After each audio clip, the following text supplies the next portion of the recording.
Fidèles abonnés de Kadara TV, bienvenue dans ce Flash Info. Comme on l'annonçait dans nos éditions précédentes, Thérèse Tounkara est démise de ses fonctions de directrice générale de la Société béninoise d'infrastructures numériques. Mais qui pour la remplacer, le nouveau dirigeant est enfin connu.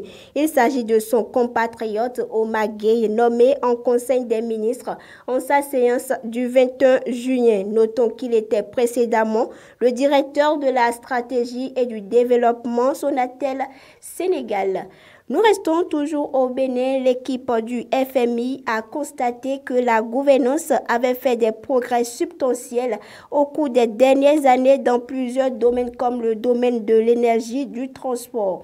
En ce qui concerne la gestion des finances publiques, la transition vers les budgets de programme à conformité avec les directives UEMOA est un succès soutenu par le système d'information financière de l'État pleinement intégré. Notons que notre pays, le Bénin, est le deuxième pays d'Afrique avec un score de 65 sur 100, derrière l'Afrique du Sud avec un score de 86.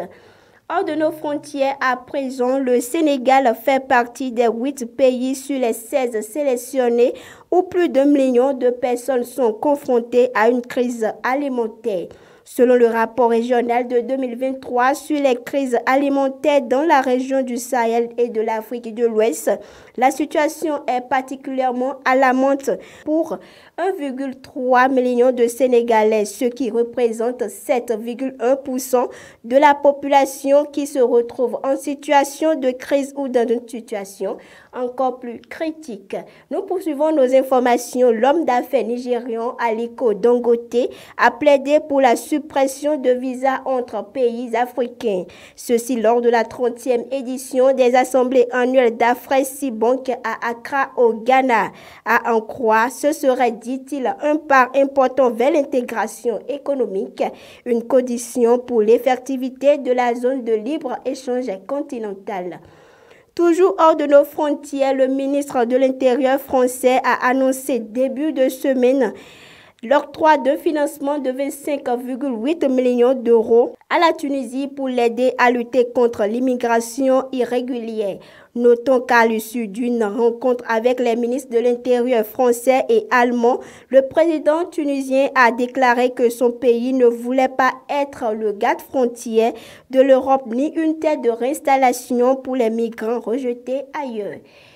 Et pour finir le Flash Info de ce jour, au moins 15 dirigeants africains prendront la parole dans le cadre du sommet de Paris organisé par le gouvernement français demain jeudi 22 juin 2023 pour réfléchir sur un nouveau pacte financier international dont l'objectif déclaré est de fixer une trajectoire vers un partenariat financier plus équilibré entre le Sud et le Nord. Notons que les autres thématiques sur lesquelles interviendront directement les dirigeants africains pour le financement du développement durable, les solutions de financement pour le climat et les infrastructures vertes ainsi que les possibilités des réponses aux enjeux de la dette.